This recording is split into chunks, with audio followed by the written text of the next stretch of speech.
कभी सोचा है कि एक मंदिर सिर्फ पत्थर और दीवारों का ढांचा न होकर उससे कहीं ज्यादा कुछ हो सकता है? आज हम एक ऐसी ही अविश्वसनीय जगह की बात करेंगे, कोणार्क का सूर्य मंदिर, जो असल में एक मंदिर है ही नहीं बल्कि एक देवता का रथ है। जी हां, अपनी आंखों से जो दिख रहा है वो कोई मामूली इमारत नहीं है। ये तो साक्षात सूर्यदेव का विशालकाय रथ है, जिसे हमेशा हमेशा के लिए पत्थर में तराश दिया गया है। तो चलिए इस अद्भुत रचना की कहानी में थोड़ा और गहरा उतरते हैं। तो सबसे पहले बात करते हैं इसके पीछे के आइडिया की। मतलब एक मंदिर को रथ के रूप में बनाने की ये सोच आखिर थी क्या? ये मंदिर भारत के ओडिशा राज्य में बंगाल की खाड़ी के तट पर मौजूद है। इसे 13वीं सदी में बनाया गया था और ये पूरी तरह से हिंदू सूर्य देवता सूर्य को समर्पित है। और जैसा कि हम देख रहे हैं, इसकी बनावट हूबहू एक बहुत बड़े रथ जैसी है। अच्छा, इसका एक और बड़ा फेमस नाम है ब्लैक पैगोडा।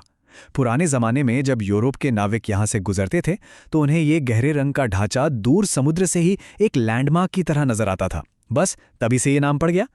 लेकिन देखिए, ये सिर्फ एक रथ नहीं है, ये तो पत्थर में छिपा हुआ एक पूरा का पूरा ब्रह्मांड है। इसका एक एक हिस्सा समय और अंतरिक्ष के रहस्यों को बताता है। जैसे कि ये देखिए, इस रथ को खींच रहे हैं पत्थर के 7 घोड़े। और ये 7 घोड़े कोई आम घोड़े नहीं हैं, ये हफ्ते के 7 दिनों को दर्शाते हैं। कमाल की सोच है ना? और बात यहीं खत्म नहीं होती। इस रथ में विशाल पहियों के 12 जोड़े हैं। अंदाजा लगाइए, ये 12 जोड़े क्या हैं? ये हैं साल के 12 महीने।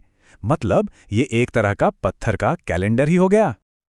और अब देखिए सबसे दिलचस्प बात, हर पहिए में 8 तीलियां हैं। ये 8 तीलियां दिन के 8 प्रहरों का प्रतीक हैं। और इनकी कारीगरी इतनी सटीक थी कि इन पहियों पर पड़ने वाली परछाई से उस वक्त के लोग बिल्कुल सही सही समय का पता लगा लेते थे। मतलब ये पहिए एक तरह की धूप घड़ी या सनडायल का काम करते थे। वैसे इस जगह का नाम भी बहुत खास है, कोणार्क। ये 2 शब्दों से मिलकर बना है, कोण यानी कोना और अर्क यानी सूर्य। तो कोणार्क का मतलब हुआ सूर्य का कोना, जो इसकी पहचान को और भी पुख्ता करता है। तो सवाल उठता है कि भाई, इतना शानदार, इतना भव्य सपना देखा किसने? आखिर कौन था वो राजा जिसके दिमाग में ये सब बनाने का ख्याल आया? तो ये सपना देखा था 13वीं सदी के गंगवंश के महान राजा नरसिंहदेव प्रथम ने। उन्हीं ने इसका निर्माण शुरू करवाया था। यह मंदिर उनकी दूरदर्शिता और ताकत का प्रतीक है। और हाँ, ये कोई छोटा मोटा काम नहीं था। जरा सोचकर देखिए, इसे बनाने में 1200 कारीगरों को पूरे 12 साल का वक्त लगा था। उस जमाने के हिसाब से ये कितना बड़ा और मुश्किल प्रोजेक्ट रहा होगा, इसका हम सिर्फ अंदाजा ही लगा सकते हैं।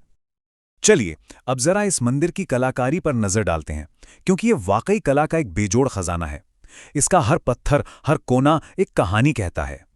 पूरा का पूरा मंदिर काले ग्रेनाइट पत्थर से बनाया गया है, जो इसे और भी ज्यादा भव्य और टिकाऊ बनाता है।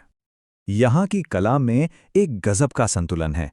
एक तरफ तो विशाल बड़ी बड़ी मूर्तियां हैं जो आपको हैरान कर देंगी, और दूसरी तरफ हर इंच पर इतनी बारीक और खूबसूरत नक्काशी है, जैसा कि इन पहियों पर साफ देखा जा सकता है। और इन दीवारों पर सिर्फ देवी देवताओं की मूर्तियां नहीं हैं, यहाँ फूल पत्तियां हैं, जानवर हैं, पौराणिक कथाओं के किरदार हैं, और यहाँ तक कि उस समय के आम लोगों की रोजमर्रा की जिंदगी को भी पत्थर पर उकेरा गया है। ये तो जैसे पत्थर पर बनाया गया एक जीता जागता संसार है। तो आखिर में सवाल यही है कि कोणार्क का सूर्य मंदिर आज भी, इतने सालों बाद भी, वास्तुकला का एक अजूबा क्यों माना जाता है? इसकी सबसे बड़ी वजह है इसकी इंजीनियरिंग और खगोलीय गणना। सोचिए, मंदिर को इस तरह से बनाया गया था कि उगते हुए सूरज की पहली किरण सीधे इसके मुख्य दरवाजे से गुजरकर गर्भगृह में रखी मूर्ति को रोशन करती थी। ये उस दौर के विज्ञान और आर्किटेक्चर का एक ऐसा नमूना है जो आज भी हैरान कर देता है। तो कुल मिलाकर हम क्या कह सकते हैं? कोणार्क सिर्फ एक मंदिर नहीं है, ये पत्थर से बना एक दिव्य रथ है। ये एक सटीक खगोलीय कैलेंडर है। ये कलिंग वास्तुकला का सबसे बेहतरीन उदाहरण है। और सबसे बढ़कर ये हजारों कारीगरों की 12 साल की अटूट मेहनत, भक्ति और उनके हुनर का एक अमर स्मारक है। और ये सब हमें एक सवाल के साथ छोड़ जाता है कि आखिर लगभग 800 साल गुजर जाने के बाद भी इंसान की बनाई ये एक रचना हम सब के मन में इतनी हैरानी और सम्मान क्यों पैदा करती है? शायद इसका जवाब इसकी कला, इसके विज्ञान और इसकी आध्यात्मिकता के अनोखे संगम में ही छिपा है।